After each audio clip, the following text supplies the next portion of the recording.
Take me out to the ball game. Take me out to the crowd. Buy me some peanuts and Cracker Jack. I don't care if I ever get back. Oh, it's root for the Cubbies. If they don't win, it's a shame. For it's 1, 2, 3 strikes, you're out at the old ball game. Hey!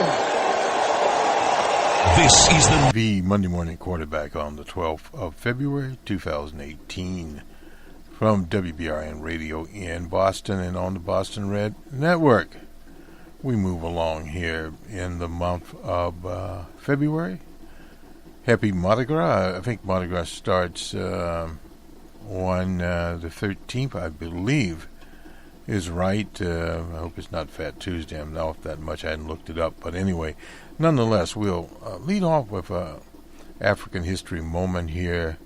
One of our beloved activists in the Black Lives Movement has been killed in the city of New Orleans. Now, the date on this is the 7th of February. We've had it here on the desktop for some time. Muhadi M. Moya, I believe is how you pronounce his name. He was an activist from upstate New York. Muhadi M. Moya, he's 32 years old, known for leaping across some police tape to snatch a Confederate battle flag from a demonstrator in Charlotte, South Carolina, last year. An act that was captured on a live television broadcast. Mr. Imyoe, I think is how I pronounce it, who also went by the last name Bahia. He was of the Baha'i faith, had spent years fighting for racial equality as an activist and a protester.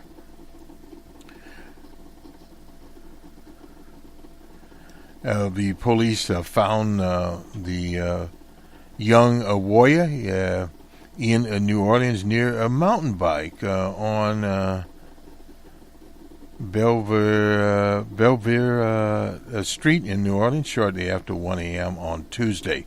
He had been shot in the leg, and the police report said officers followed a trail of blood that led them back to a bullet fragment a few blocks away from which Mr. Imoya was found. He was taken to a nearby medical facility where he died of his wounds, in words, he bled to death. It was called a homicide. It remains unclear, at least this report, if he was intentionally targeted, but police did not answer questions about whether any suspect had been identified. Probably not. The incident is the subject of an active and ongoing investigation. That's according to the New Orleans PD. He was from he was from Pittsfield, New York, and lived in a Charlotte area and was visiting New Orleans at the time of his death. Said his sister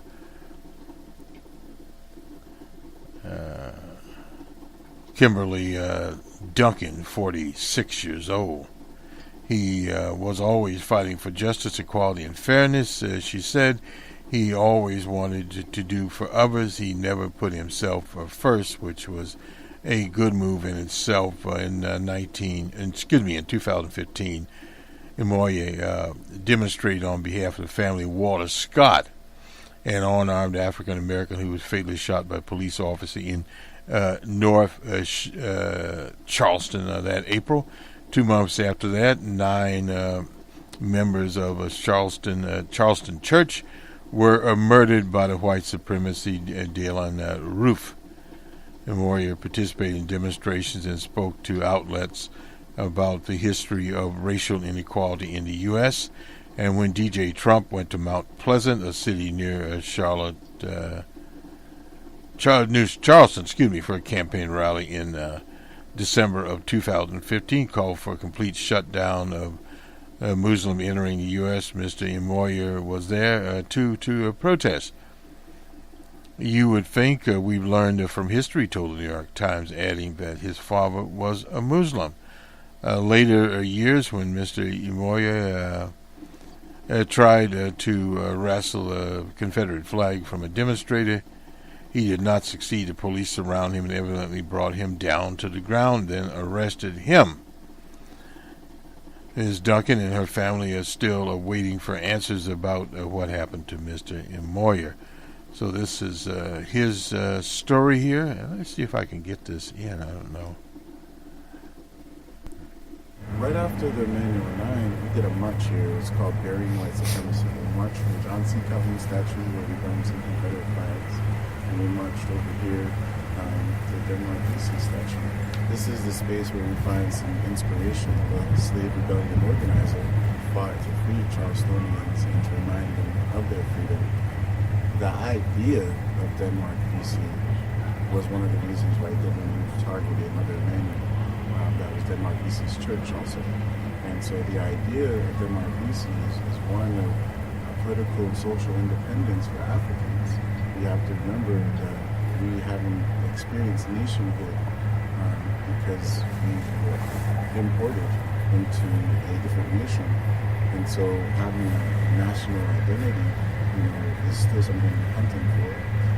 Unfortunately, we can't just say that we're American if we don't get to experience the freedom and liberties and equity of that. And so the strategic move to keep our history, especially our history of resistance, rebellion, and fight for liberation, to keep that history silent out of our living consciousness is deliberate and strategic. So this is the best we can for inspiration. Denmark Vesey, who was a fighter at one time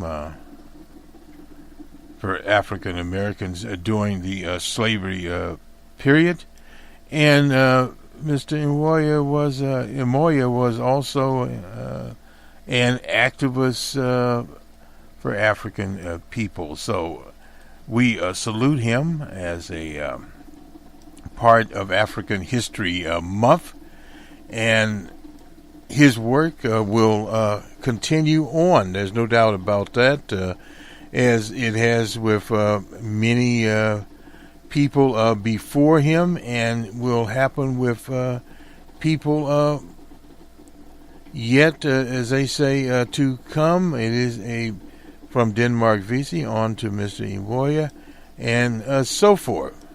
So it's not a situation that we work here in a vacuum.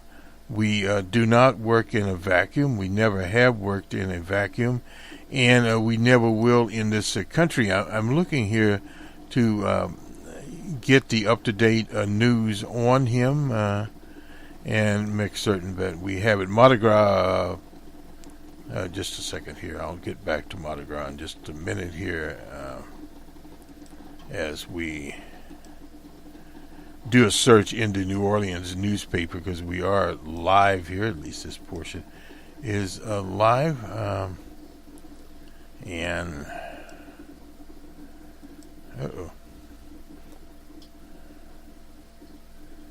we are tinkering here. We'll also report on Mardi Gras, which is also going in the city of New Orleans. We'll do that right now. We'll try to do it right now.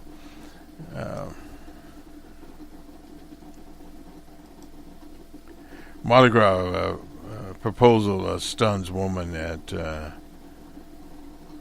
I'm not sure what this is, but it is carnival time. Mardi Gras is known as Carnival. A woman happily carrying a teddy bear from a friend riding in a truck. The Mardi Gras parade, that was on Saturday, then turned around and got her surprise of her life. An engagement ring. Oh, this is icy. This is what the story is. Anyway, at least we have something is there. I guess Mardi Gras is already obviously going on. This is on the 11th that we had this date. I was talking to a person. We were trying to get the date, and we didn't quite decide upon when the actual date of Mardi Gras was, and so it had already looking into New Orleans paper here, and seeing if we can get an updated story here.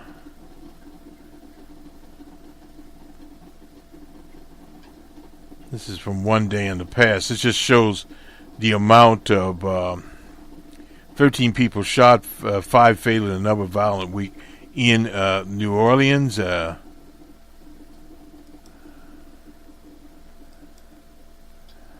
Another particular violent week in New Orleans with 12 shootings, injuring 13 people since early February. An additional gunfire broke out near the Uptown Parade route this week. No one was injured there. That's an area of New Orleans, a more upscale area. On Saturday, another person, Jess Wood, was killed while walking in an alley on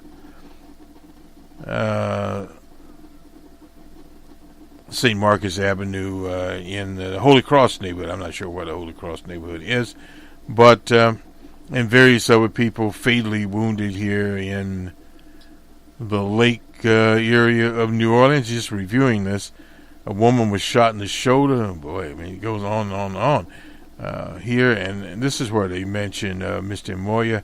He was a prominent activist of the Black Lives Movement from South Carolina, was fatally shot in the 1900 block of Belleville Street while on a bicycle there.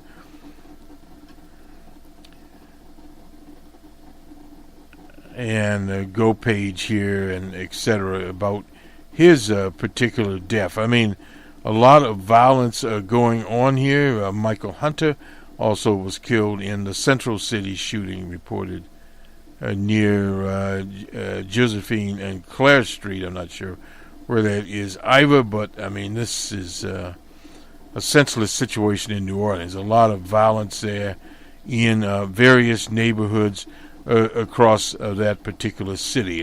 Sort of an update here. This is from the New Orleans Times Picayune. And let me just do the latest headline while we are at it here. Light rain expected in Lundy Mardi Gras, but the Mardi Gras day should be mostly dry, according to this. So I'm just wondering if this is... Anyway, let's just do it live here. Forecast predicting weekend rain continuing to Monday. That's today, or later today, to light and scattered from the National Weather Bureau. We get a weather report here, too. Mardi Gras day is expected to be from 7... Anyway, 30% chance of rain. Usually rains this time of year in New Orleans. Partygoers construct a bridge out of Mardi Gras beads.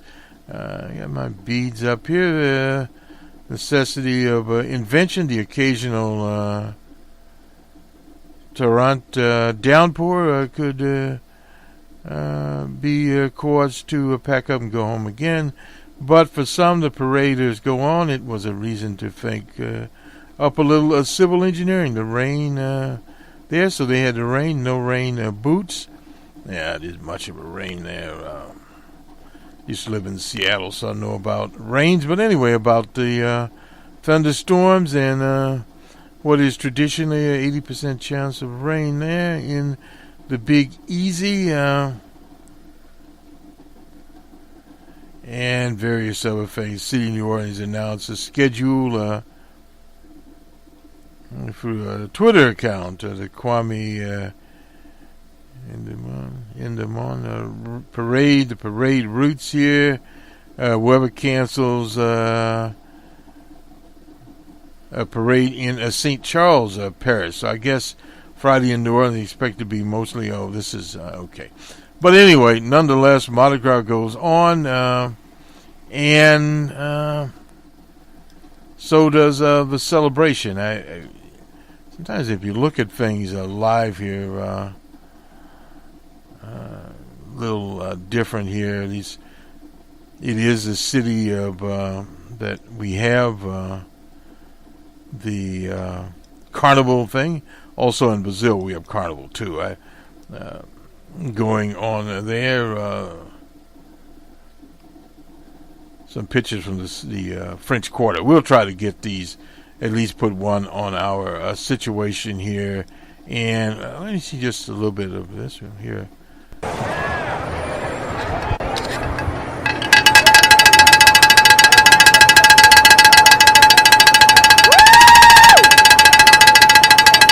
This is the 2018 parade.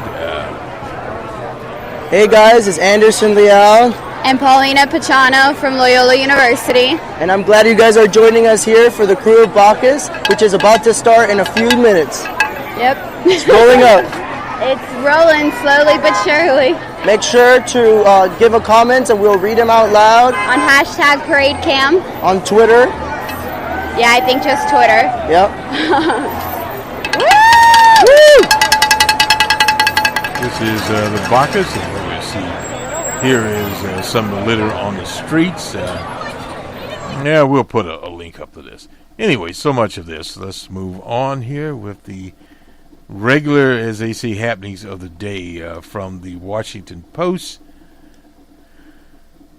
DJ Trump takes the shackles off of ICE, which is slapping them on immigrants who thought they were safe. This is the story of immigrants in the country.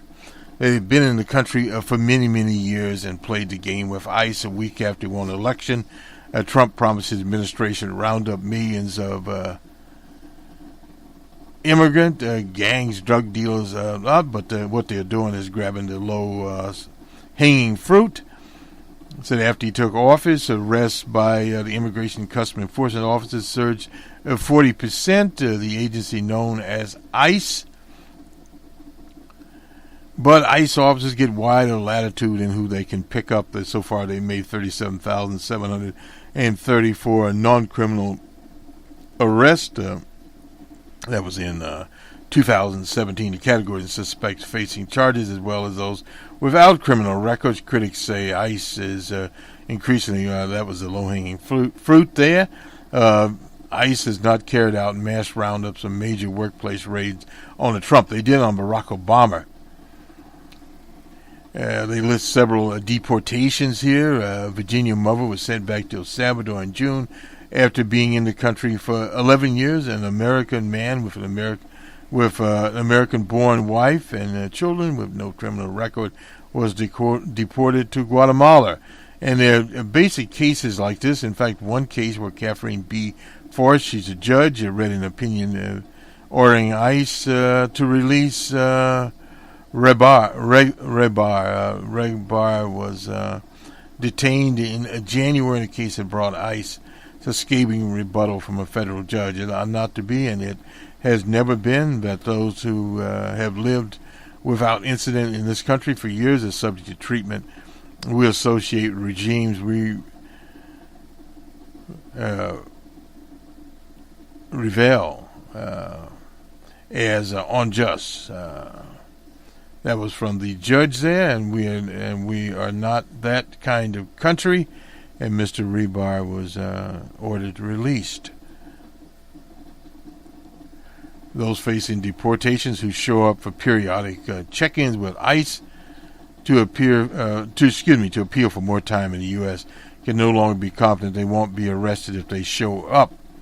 The shackles have obviously been taken off. At one time, President Obama was accused of that. He was deporting more people than anyone before him, and then they liberalized the laws. The arrests totals in the first year of DJ Trump are still lower than they were during the Obama tenure. Well, a lot of it is showbiz out there, an estimated 11 million in the country, and that's only an estimate, without papers. One was a college chemistry instructor Saeed Ahmed Jamal was taken into custody on his lawn while preparing to take his daughter to school. He arrived from Bangladesh 30 years ago now. That is just preposterous there. And built a life here. More than 37,000 people signed up his online petition. And judge ordered him to leave the country. Oh, well, anyway. Kind of a story here, but it's a typical case in 2011. ICE agents took Jamal into custody in 2012.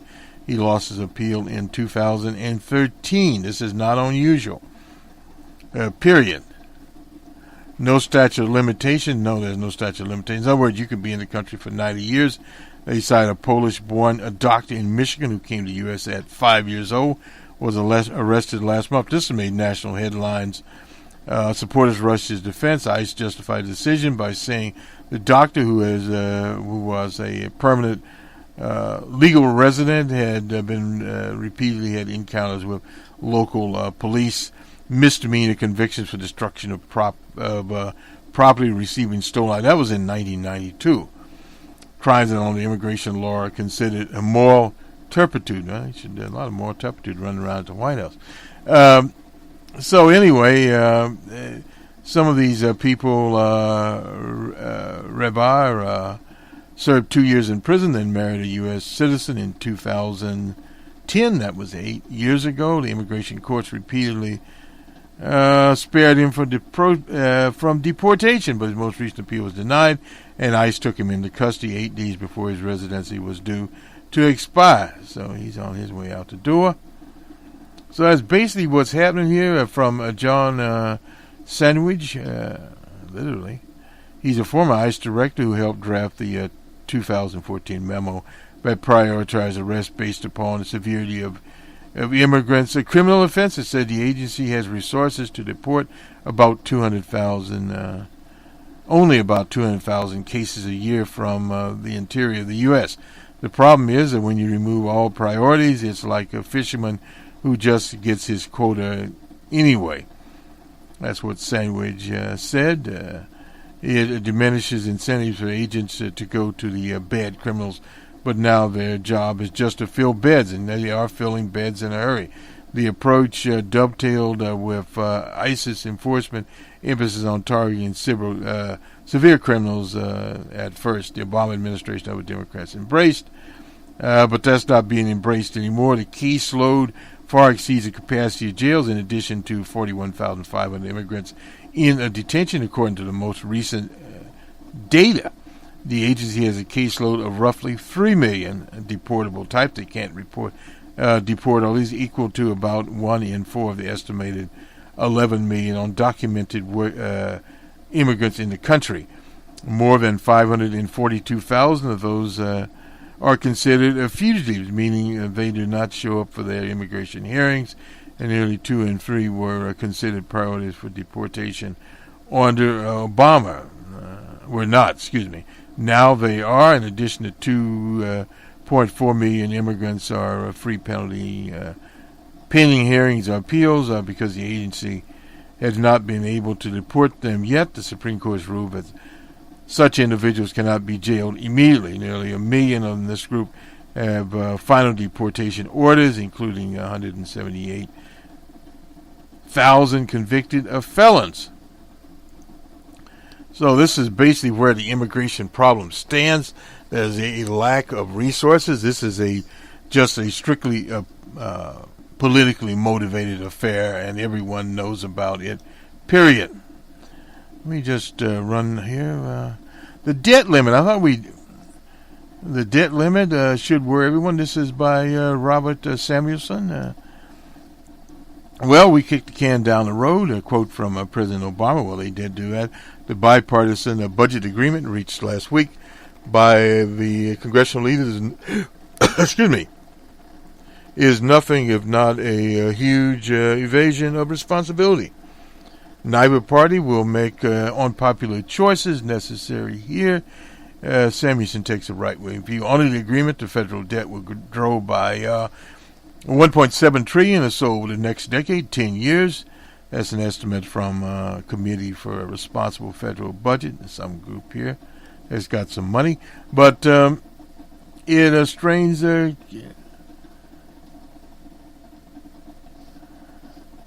credulity to think Congress will reduce spending. It has just increased. So now recall, Congress passed a Republican tax bill that may add $1.5 trillion to the deficit over 10 years. All these deficits come on top of the pre-existing deficit that the new president who won was set to inherit. That figure is $11 trillion estimate there. Well, it doesn't really matter there. Back to the old way of thinking that deficits don't matter. What actually does matter is the credibility of the country itself. The economy is at full employment, according to Professor Samuelson, at 4.1. Deficit financing has become the mother milk of politics. Compromises are covered by mutual forbearance. Each party is giving the other its wish list there, and the bells and whistles, including on to the next generation. Well, that is true. In truth, much of the spending authorized by the agreement is desirable. When we disagree there, some of it's not. Further deficits have been widely misunderstood because projections for defense and non-defense discretionary budgets were unrealistically low. On defense, President Obama's budget reduced readiness, left for the services too small, not really for the world they were in, made it harder to counter new technological threats, most notably cyber warfare. That's not true either. There were similar squeezes on many vital domestic agencies, the Internal Revenue to the National Park Service. Well, no doubt about that. DJ Trump is not those back. Meanwhile, so-called entitlement programs, Social Security and Medicare, well, yeah, they are paid for by the citizens, for which people automatically qualified were largely untouched. They represent 70% of federal spending. Today, costly entitlements expand discretionary spending, produce enormous deficits exceeding $1 trillion a year. This is, as far as the eye can see, a huge gap, roughly 5% of the gross domestic product to close or shrink. Most politicians just kick the can down the road. Well, the can has been kicked down the road. What basically happens with debt, unless a nation gets into very serious problems where international creditors designate the nation as not credit worthy, the deficit will be there. They'll still be paying the interest on the citizens of the U.S. will. And at the same time, it's just a situation where the interest is being paid. The citizens will take that out. And one day they could pull a Stockton, and the U.S. that is, and just decide we're going to set the deficit or the national debt back to zero, or go through something like a bankruptcy proceeding where say, well, you'll get 20 cents, 25 cents on the dollar. Will the nations take it? Yes. Well, where could they go? They have no place to go. Argentina did the same thing. Some countries suing Argentina in various courts. But the problem with a nation as large as the U.S., if it defaulted, it would just default. Where could they go sue? Well, they could always go and sue the U.S. I suppose in the European court wouldn't do any good, depending on what kind of president they have at the time. Another little story is Scott Pruitt. Well, he's flying around in first-class fries on a Delta. That's to be expected, the kind of administration he has, and the people that he serves. He's at the EPA. He made a reputation suing the EPA when he was in Oklahoma. Pruitt promotes a natural gas exports in Morocco. Was in Japan. He's been various places. All his flying, doesn't put his schedule out. Flies first class, included $4,680.04 to Salt Lake, Minneapolis, and Little Rock to promote the unveiling of a controversial Obama administration water regulation. The unraveling, not the unveiling. Another mid-city ticket, which included stops in Colorado, Iowa, North Dakota, and Texas, cost $10,000 according to vouchers, not including lodging and incidentals. Delivered keynote speeches at the Heritage Foundation Resorts Bank meeting out in Colorado Springs. A conservative group covered his lodging, but the ticket was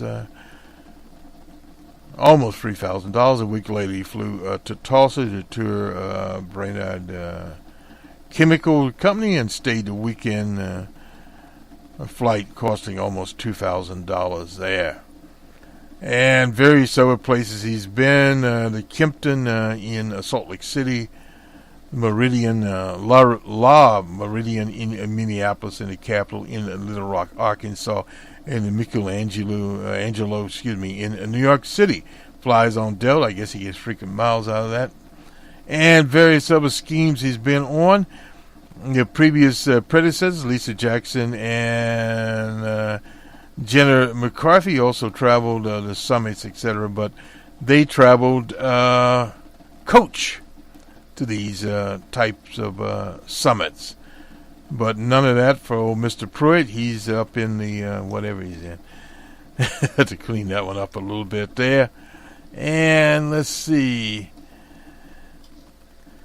From our one of our favorites here, E.J. Dion Jr., the agony of the moderate left. Well, is there any moderate left? I don't think so. But it's not easy being on the moderate left these days. Politicians and activists committed to defending both liberal democracy and a practical, socially generous approach to government find themselves constantly torn between short-term imperatives and long-term hopes.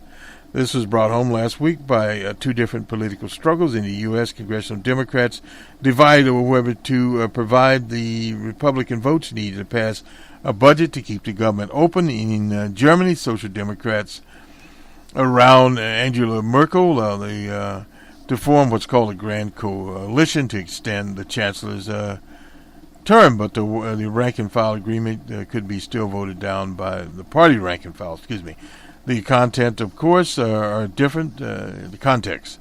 The U.S. is led by an unstable politician who caters to the far right on race and immigration. Well, many more things than just race and immigration. Economy. There's a long list of things that DJ Trump caters to. But he's backed up by, if you want to call it, an unstable party named the Republican Party. Merkel is in the embedment of liberal Democrat moderation, is an embedment, I should say. Trump is pandering to the authoritarian right. Merkel is trying to defeat it. But Merkel is a social democrat. Now, in the U.S., as close as you get to quote-unquote a social democrat would have been Bernie Sanders, junior senator from Vermont. Given the way the German political system works, the Social Democrats would hold positions in government in true partners, and in the U.S., the Democrats have lost both executive and legislative branch, yet they feel a responsibility to do what they can to protect social programs and keep the federal government apparatus functioning. At the same time, Republicans are incapable of governing without the help of the Democrats. The GOP far right want to that's how do you differentiate between the far right of the Republican Party and a libertarian named Paul Ryan? You don't. Required to pass any type of legislation as Senate rules allow the Speaker, old man McConnell, to muster supermajorities. Democrats thus live in a thankless world in which they have responsibility without real power. There's no doubt about that. They accept less than a full loaf. They are trashed for not sticking to principle. If they turn down what they are offered, they are accused of obstructionism. Well, that is the political thing there. It is instructive that House and Senate and House Democrats behave differently on the budget. In the House, 73 Democrats voted yes, but 119 voted no. And part of the reason for this, the House is reelected every 2 years. The balance was on the other way amongst the Senate. The Democratic caucus members voted 37 yes and just 12 no. The variety of reasons for the contrast, but one is straightforward. McConnell has pledged to the Democratic leader, Chuck Schumer, a real debate and vote on protecting the Dreamers, and Paul Ryan is not committed to anything. The leader in the House, Nancy Pelosi, who stood for 6 hours, and she's 77 years old, in high heels, hoped she could use the threat of holding out enough party votes to push Ryan on the Dreamers. Ryan instead gambled that the proposal contained enough money for the Democratic priorities that a sufficient number would join him. Ryan was right because the Democratic negotiators took the better end of the deal on domestic side. They would spending on everything from health care to opioids to disaster relief. Pelosi knew this too. She praised those gains in speeches that was on Friday. So while she urged a no vote, she did not make it a test of party loyalty. She could not do that. And this is one of the things that people have to understand. In an American democracy, a bourgeois democracy as in the U.S., it is a push and pull, a compromise deal. You get what you can get. It's not a situation unless you have the power, and under the current structure, the Democratic Party does not. The example of that was single payer. They had a majority, couldn't get it because of too many loafers. That's it. The Social Democrats, on the other hand, have studied lost ground in surveys by allying with Merkel, forming a government with her against, again, it could further strengthen the far-right alternative in Germany in making the main opposition. Yet rejecting the deal would mean walking away from progress, so much of the party's program, while risking government chaos that would help the right anyway. So in other words, that is always a practical on-the-ground situation. Part of the problem has been in Germany since the rise of Schicklgruber, that's Hitler. The Social Democrats have sold out the communists, who actually won the election, and the Social Democrats then manipulate in a position where Schicklgruber, Hitler, was appointed chancellor, and the rest, as they say, is history. So it's still flirting with the right wing. You have the Christian Democrats, that is Angela Merkel's party. They are still living in the past. You have progressives are there. The former Communist Party is still there. Some German socialists are there up against the Social Democrats. But with you in the U.S. here, you have basically what would be called, I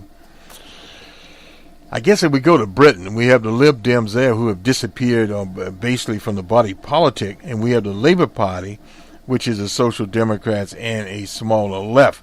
But the Labour Party in the UK under the leader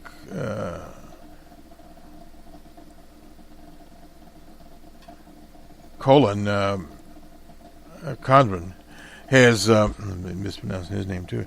Anyway, has moved forward to the left of that bogus party led by Tony Blair, who is just, I mean, he's into Catholicism these days. But anyway, that sort of tells you these conservative parties, and Tony Blair, of course, was elected ahead of Bill Clinton, and Bill Clinton did this centrist conservative approach going on here.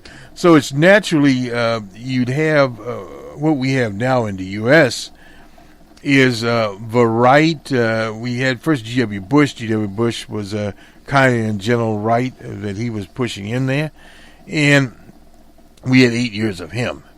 And then we had Barack Obama, who came in, as the late great Jerry Pippin would say, who honored today, as we do on the Monday Morning Quarterback each time, was talking about an Eisenhower Democrat. And basically he was an Eisenhower Democrat. And now we have Calvin Coolidge, Trump in the White House there. But what is happening here, evidently Trump's coming in with his infrastructure program, which is a different type of infrastructure program than Barack Obama talked about. Ready shovels, the federal government was doing it, the heavy lifting. And the ultimate infrastructure program the Democrats wanted to pass but could never get through old man McConnell, it would have been a federal program. This public-private toll road scheme that DJ Trump is getting together doesn't really want pumping up money into a modern capitalist society. In fact, if it does pump money in, it will cause inflation. What does that mean? And we'll have that on Numbers Man, which is still to come this weekend. What that basically means is this, is you will raise inflation, which will cause a rise in inflation, which at the same time the Fed will have to, as they say, raise their rates and continue to raise those 25 basis points instead of, say, 3 times to 4 and perhaps 5, depending on how much money you generate. These programs don't, like Infrastructure 2018, would not immediately generate the money. So we kind of looked at. Let's do the sports now. We have the Olympics going on in Korea, on the Korea Peninsula. We'll look at it first, I guess. We'll have to redo it here.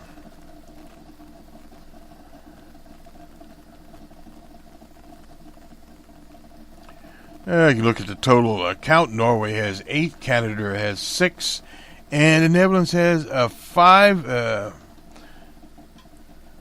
These are total of gold. Germany has 3, Norway has 4 women. Yeah. And Norway has 3 bronze medals here.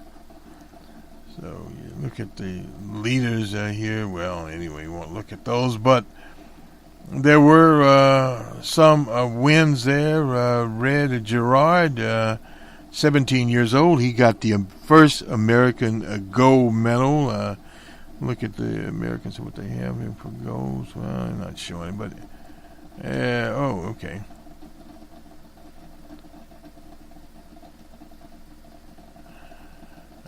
We can see.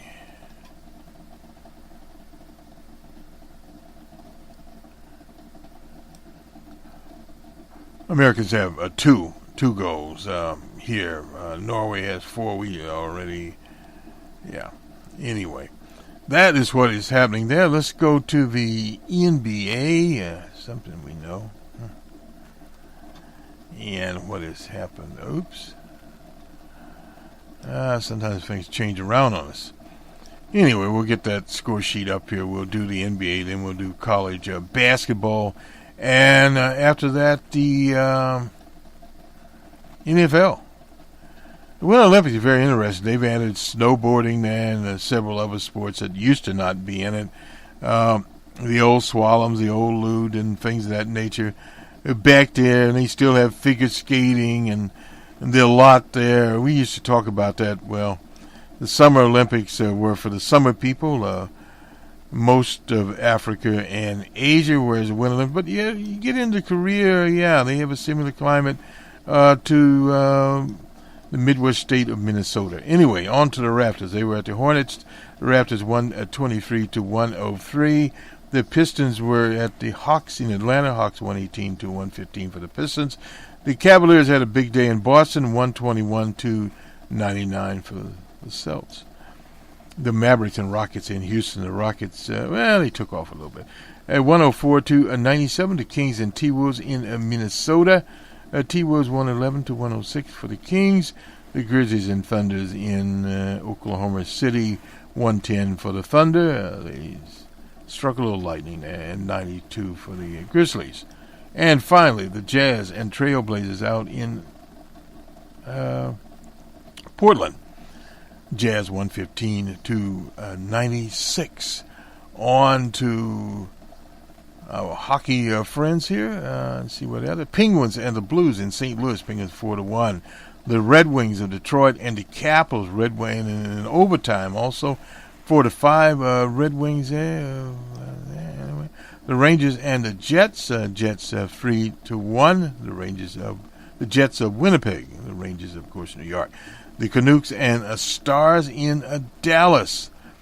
Canucks shut out the Stars. This is 6-0. The Avalanche and Sabres. Avalanche 5-4. The Bruins and Devils.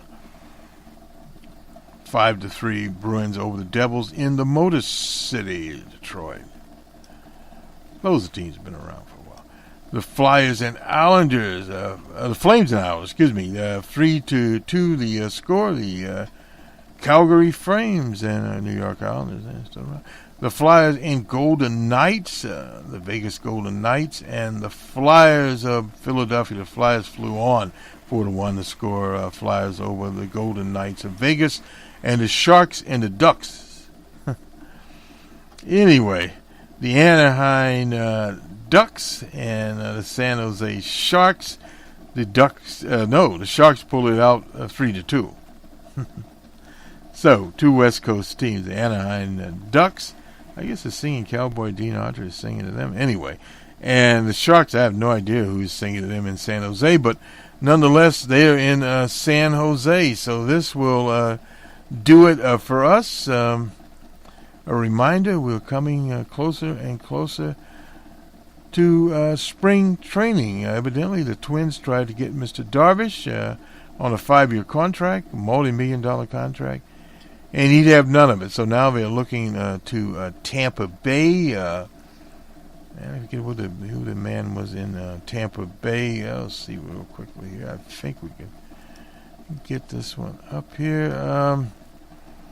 I'd watched him pitch a number of times down in Tampa. The Rays, actually. Mr. Archer. That's Tampa Bay Rays. Anyway, Mr. Archer, they're looking at Chris Archer as a possibility there when he's a right-hander. Mr. Darvish, they were going to sign him to a 5-year multi-million-dollar contract. That's the Twins. Mr. Darvish would have none of that. He continued to move on. Archer is 29. He's 51 and 63 during a 6-year career. He's struck out 734 batters. And let's see. He's not won more than 12 games in a year. Went on to 10 and 12 last year, and with a 4.01, a little high ERA there, but he can pitch like any ace when he's on. The Twins have some buzz going on there at their local field. The Rays are willing to move Archer to the Twins, likely to have over top offers from the majors. He makes $13.75 million over the next 2 years, with an option for $9 million if he can stick around in 2020, and $11 million in 2021. Affordability makes him desirable. That's desirable these days for Mr. Archer. And Tampa Bay can demand more money for them, upgrading the starting rotation. One of the things the Twins are trying to do in recent weeks. The club officials flew to Dallas. I guess that's where Mr. Darvish lived. Thought he was on the West Coast. About how the right-hander would fit in with the team. The Twins offered him a 5-year contract for at least $100 million, which had been a club record for a free agent there. Darvish has agreed to sign with the Cubs. That's right, he'll be with our Cubbies for 6 years, $126 million. For a man that L.A. got in there and lost some games. He didn't turn out to be what he is. We'll see how he fits in with the Cubs. We had to get that in our favorite team. Anyway, this will do it for us. This is African History Week, and we will have some special African history programming. Have a good week, everyone. We'll talk to you soon.